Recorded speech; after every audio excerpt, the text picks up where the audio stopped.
RevOpsAF, the only podcast for people who are RevOpsAF and want to learn all about things that are RevOps AF. I'm your co-host, Camela Thompson, and today I'm joined by Steve Silver. Steve, tell us a little bit about yourself and what you've been enjoying lately. Yeah, great. Thanks, Camela. I think, as you know, probably the biggest change in my life is recent retirement. So I was with Forrester as a vice president of research for about 11 years. And then prior to that, 20 years as a practitioner. But on July 1st, semi-retired, I would say. Still a few projects going on, but so far it's been great. Yeah. That's awesome. And thank you for agreeing to talk to us about all things RevOps in your retirement. But it sounds like you're doing some fun stuff too. And you traveled to France recently. We did. Yeah. We spent a week in Paris watching them get ready for the Olympics, which is very exciting. And then we did a bicycle trip through Normandy and Brittany, which was really special, very cool. Happened to coincide with the 80th anniversary of the Allied landing on D-Day. So, a lot of celebrations and a lot of emotion packed into that, but very cool. Wow. Yeah, we don't really pay attention to stuff as much here anymore, I don't think.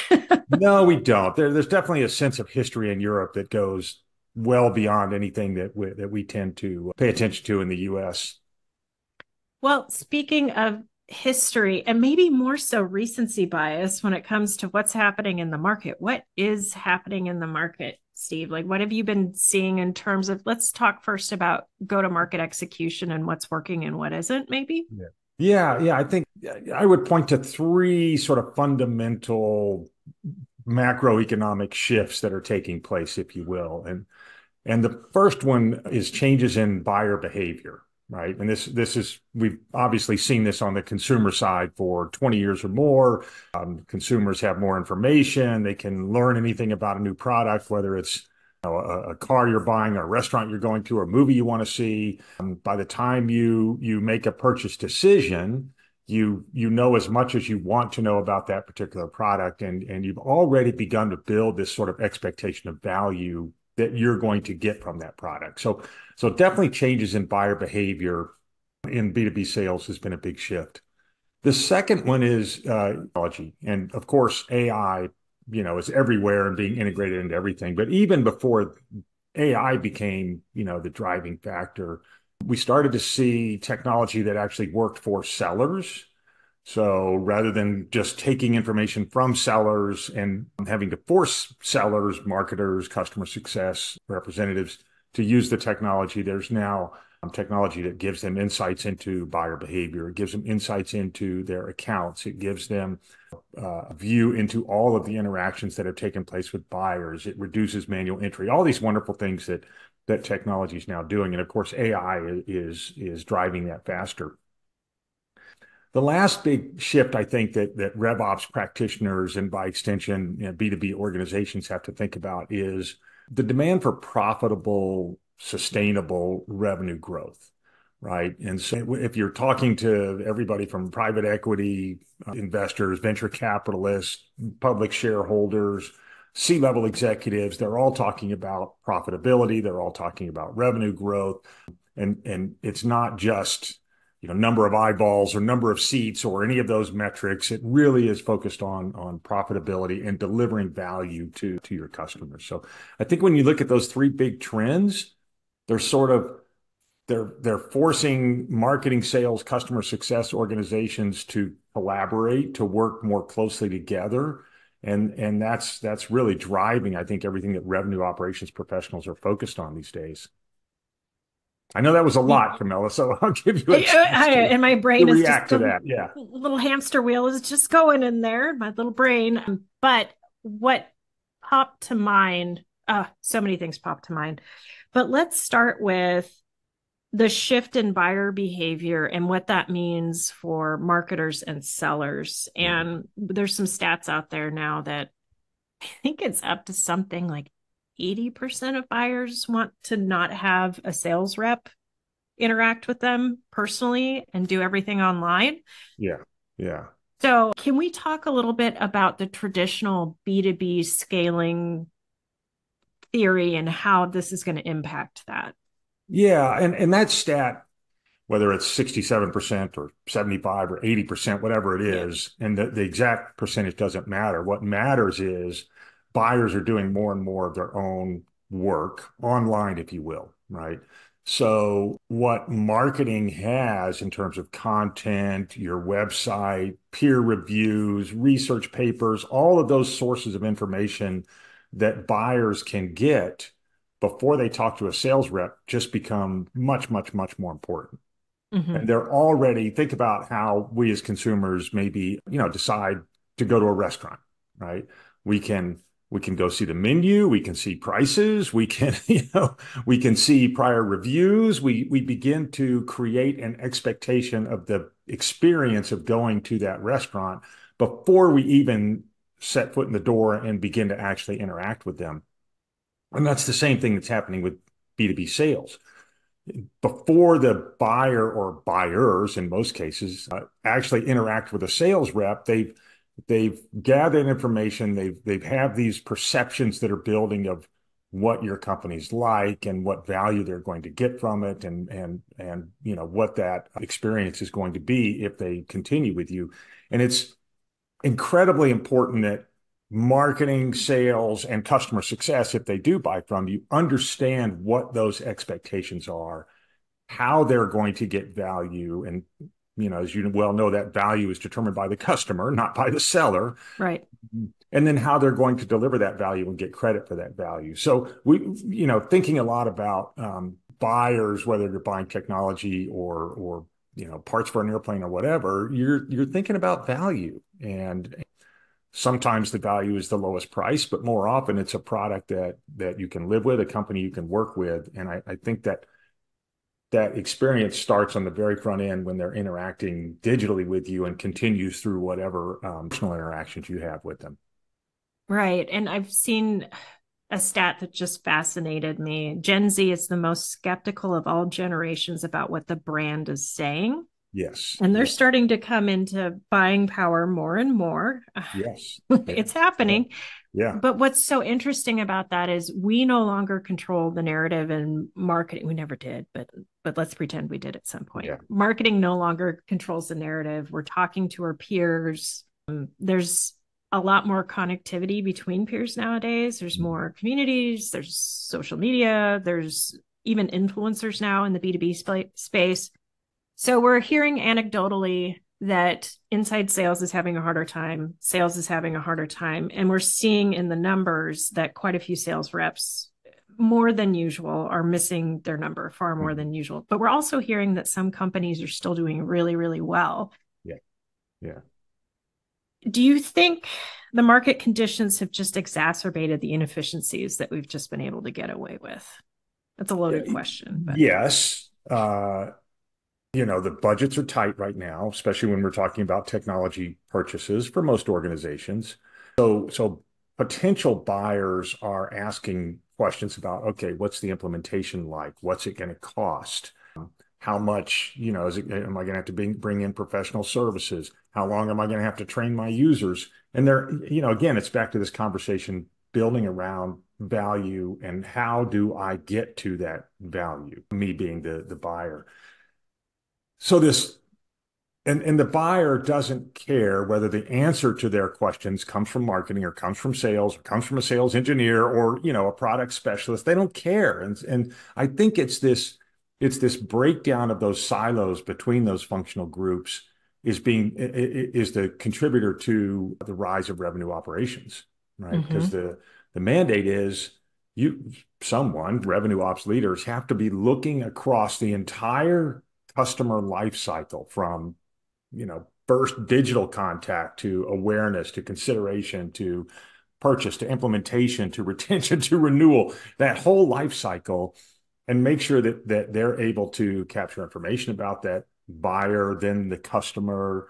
What are they using? Are they getting the value? Are they ready for a renewal? What did they say during the purchasing process that's relevant? And, all that stuff has to break down those barriers between marketing, sales, and customer success. And I think organizations that are just, back to your point, that are only looking at sales as, oh, if our sellers would just perform better, if our sellers would just make more phone calls, it's just not a sustainable growth model, right? Yeah. And so you have to get marketing involved, and you have to get your product specialists involved, and you have to get sales involved to really build a revenue ecosystem, if you will. It's just so interesting to me to watch how dependent we were on our sellers' networks and the one-to-one trust that they built with individual buyers. Yeah. That has shifted so much to where we need to be able to message consistently at scale to gain and hold trust. Yeah. And I think the reason why this is so hard for me to articulate personally is everything is so interconnected now. The lines between the jobs are blurred. It's really hard to point to tactical moments in time and say, well, this is what it means for RevOps. But having said that, I think we're going to try to do that. Okay. Maybe We'll give it a shot. Yeah, we'll try. Maybe broad strokes, but starting at the top of the funnel, what does this mean for revenue operators and how should they change how they focus?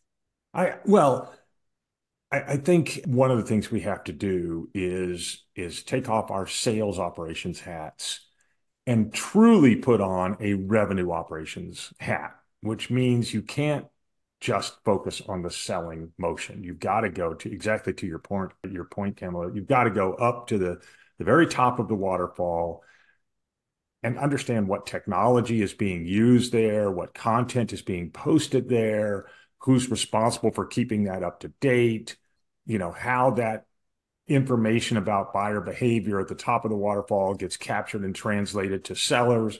What's the right selling motion? If the buyer just wants to do 100% digital motion, then let them, right? And I think the tendency is to say, oh no, we've got a buyer. They went to our website. Let's get a sales rep involved. And it may not be the case. And maybe drop down into the seller engagement, then go back up to complete the purchase digitally, right? So understanding your buyer preferences throughout that entire buyer's journey on into the customer journey, I think drives what revenue operations has to do. To me, it always starts with the buyer. What are their preferences? How are you reaching them? Who are they? Do you really know who they are? And what are the influences that would turn them on to you or turn them off to you?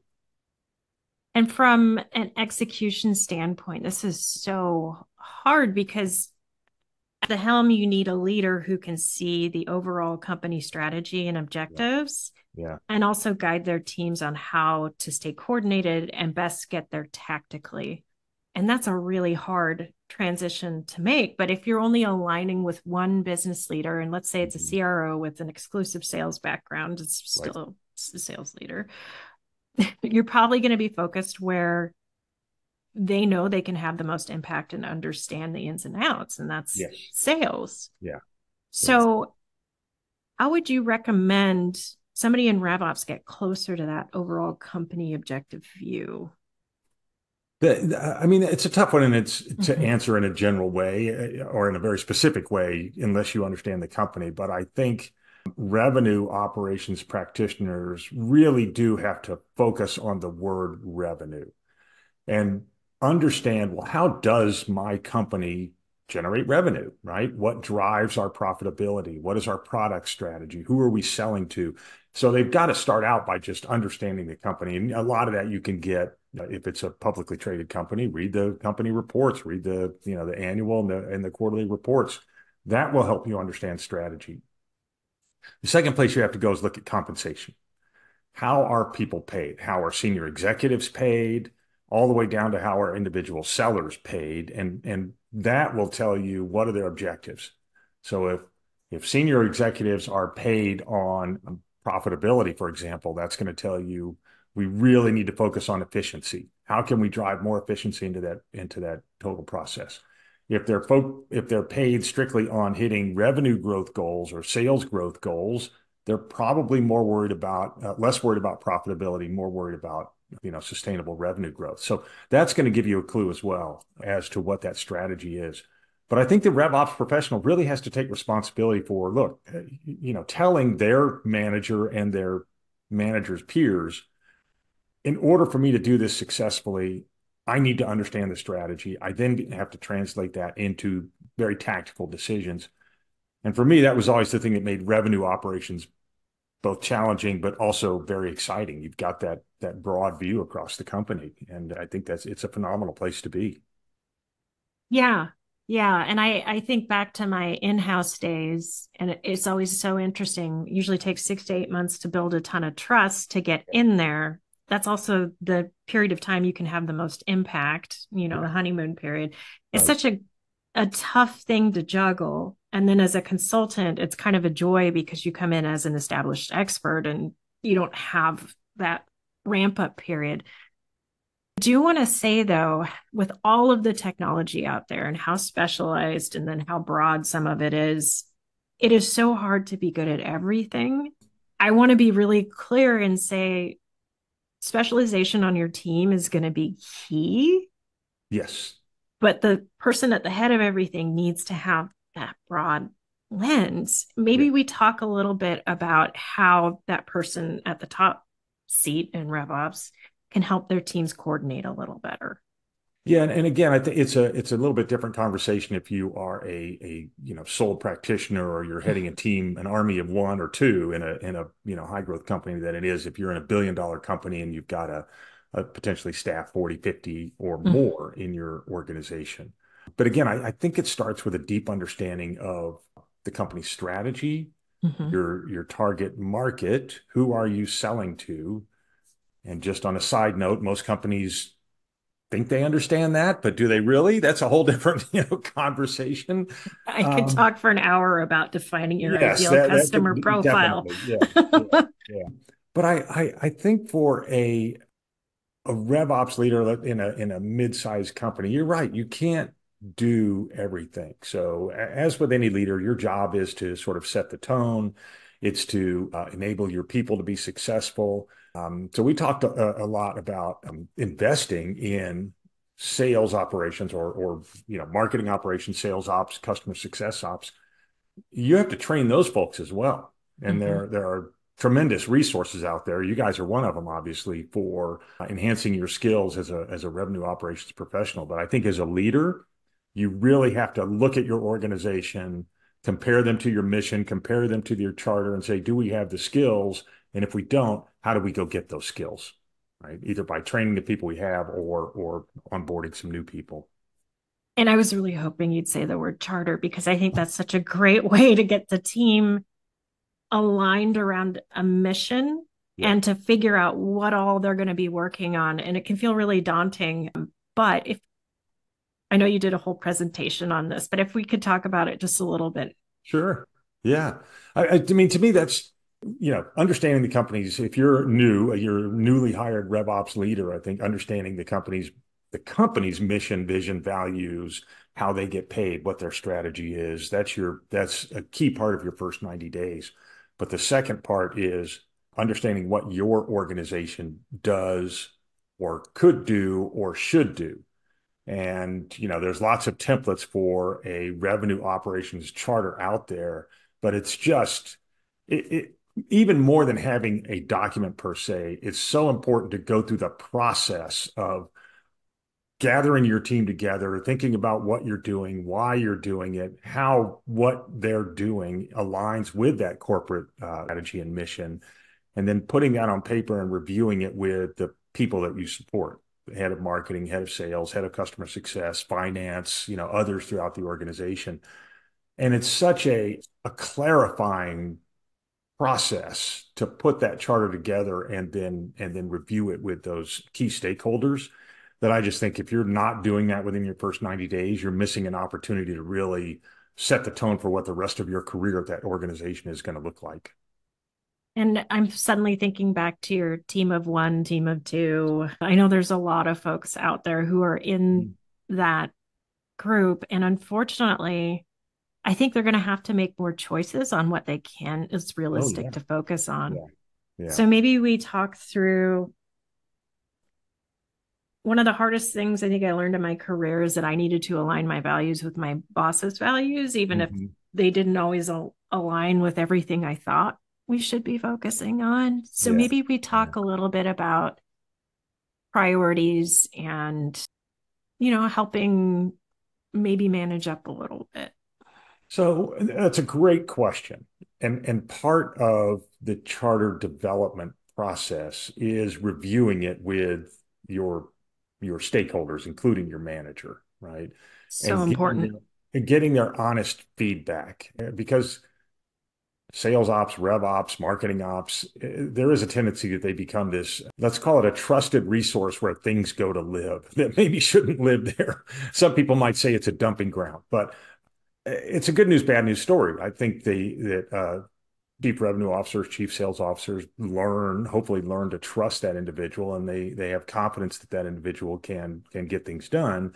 On the other hand, that's a way to to spend a lot of time fighting fires and not enough time actually improving the organization. So first step then is build the charter, review it, get honest feedback. Is this what we're going to do? Okay, this is the resources I have assigned. This is when we expect to do it. Here's how we'll measure ourselves. That's all part of that charter conversation. The second half of that is you've got to have regular review meetings with those key stakeholders.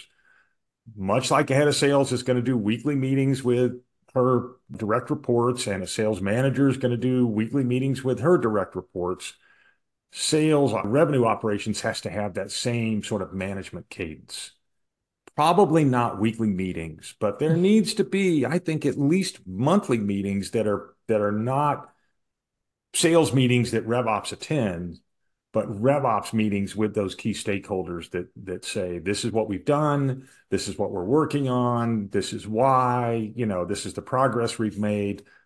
Kind of speak now or forever hold your peace, right? So you kind of have to force yourself into that discipline and into that conversation. But I just think it's vitally important given the role that revenue operations can play. And it's almost mission critical, job critical if you are that sort of, that small group, because it's so easy to get overwhelmed and all you're doing is meeting tactical needs. And you really got to every now and then take that step back and say, are we doing what we need to be doing to improve the performance of the organization?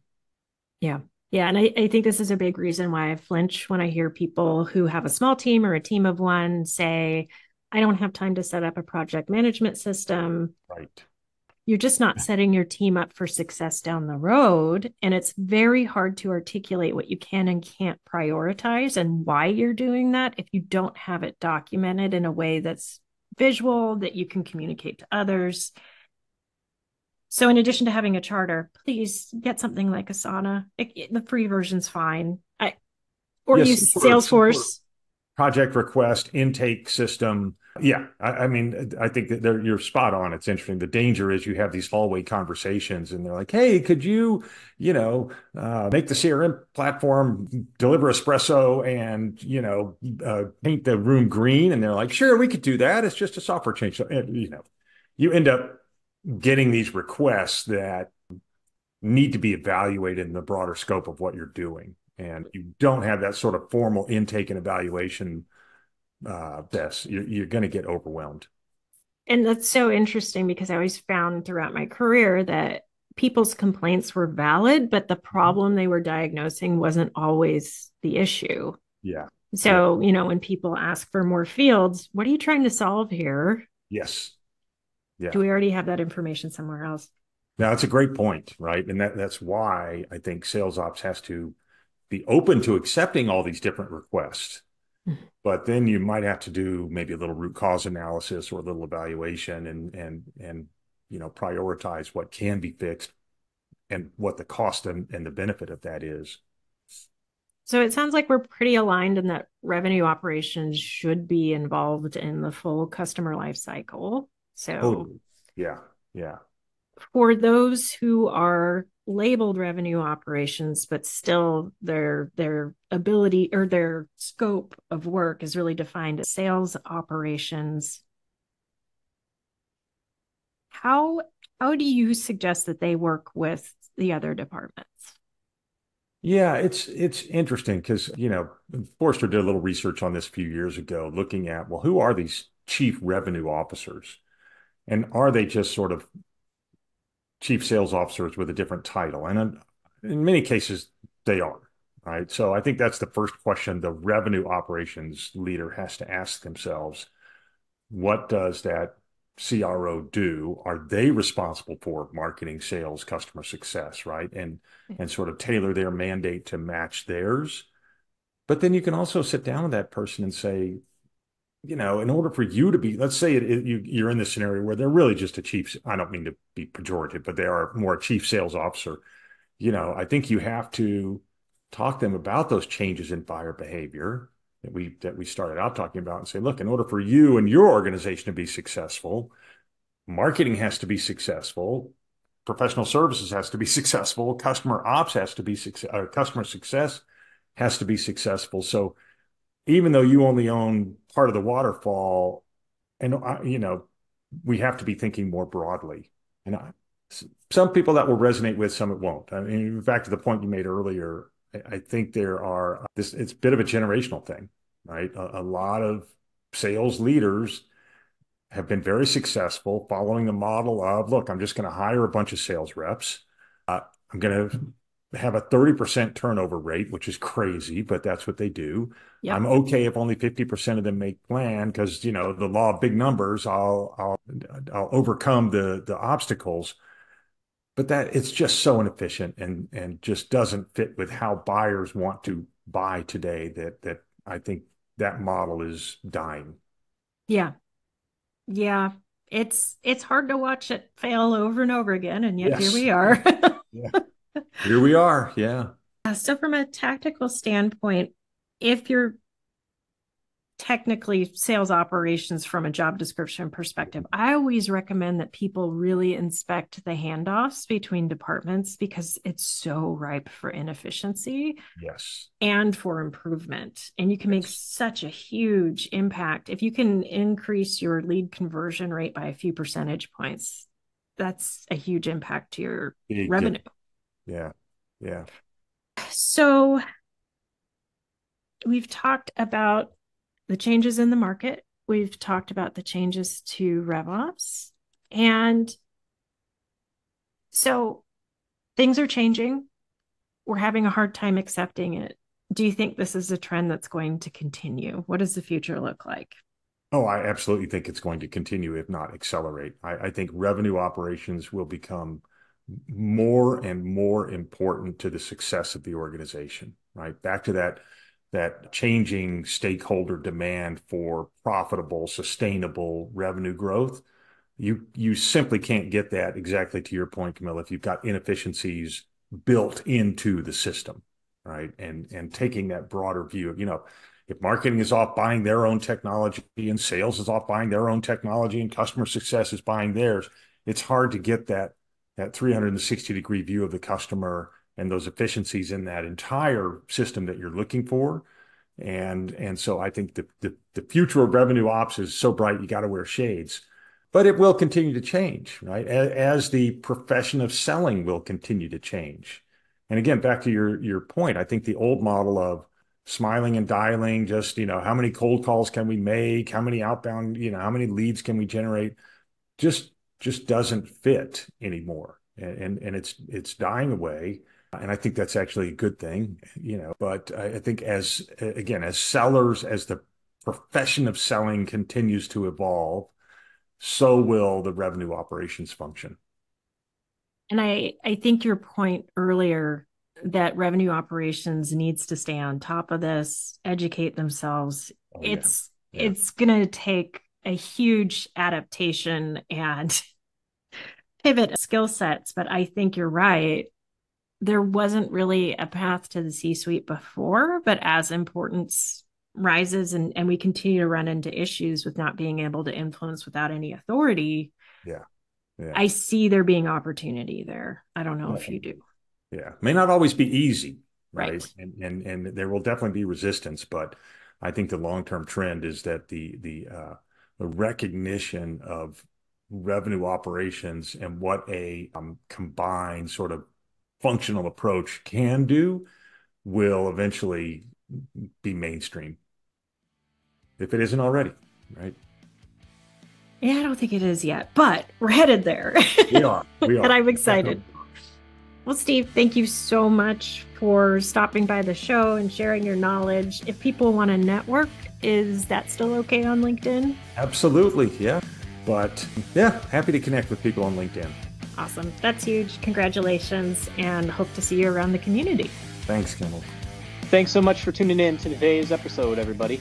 For more great content like this, join our community at RevOpsCoop.com and check out the links provided in the show notes. Keep it RevOps AF, y'all.